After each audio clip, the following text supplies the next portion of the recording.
What's up, guys? Mark from DSG I here. Got another running through these emails and trying to answer all the questions.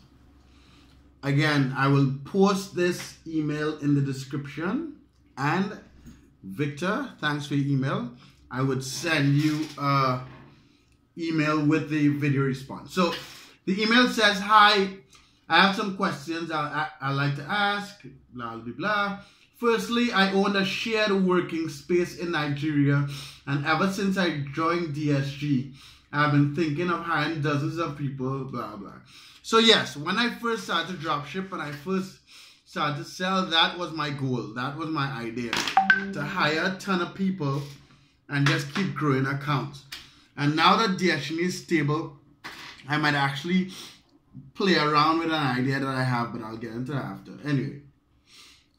Thinking of blah blah. I will be very glad if you can make suggestions on how I could easily assign tasks. Okay, this is one. So basically, what he's asking is how you assign tasks to grow your eBay dropshipping business. So I'll explain what I personally do, and you could kind of take it from there. So first of all, on my main account, I have 2 people that manage it.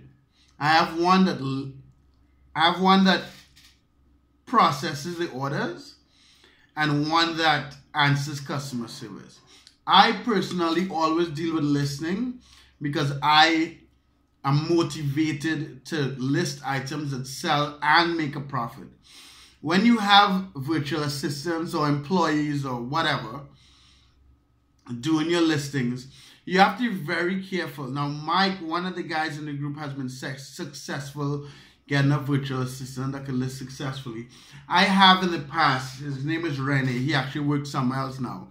But what I would do is I would give them a small percentage of the profit of each item that sells. So if I'm assigning the task of listing to a virtual assistant or an employee, I always let them share any profits, even if it's a small amount, because they need to be motivated or driven to list items to sell regularly and have a profit, right? If you just think about when you have a job, if you just get a job and you have to list, you would do the minimum possible to get your pay. And I don't have the patience. My hair is all over the place today. I don't have the patience to be behind someone all the time. So I try to put those things in place to get them to list properly and so on. With the customer service, and I'm getting to how to structure it. With the customer service, I have a rule with my employees. If you open a fucking message, answer it. And because I don't want the mistake of someone opening it and closing it, someone opening it and not answering it. If you open a fucking message, answer it. And all messages should be answered within 24 hours. So that's another thing you want to make sure to control the mistakes that could be made.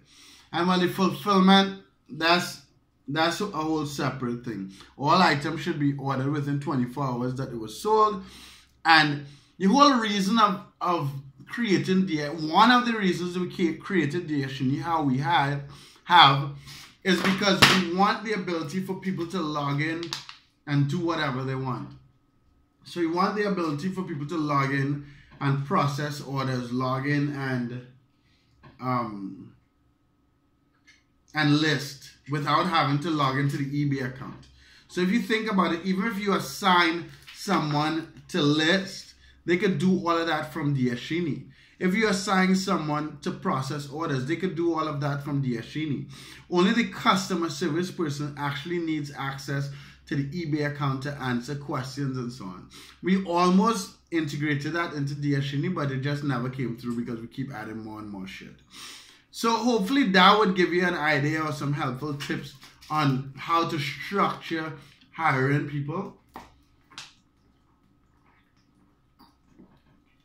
Yeah. Love you, Victor.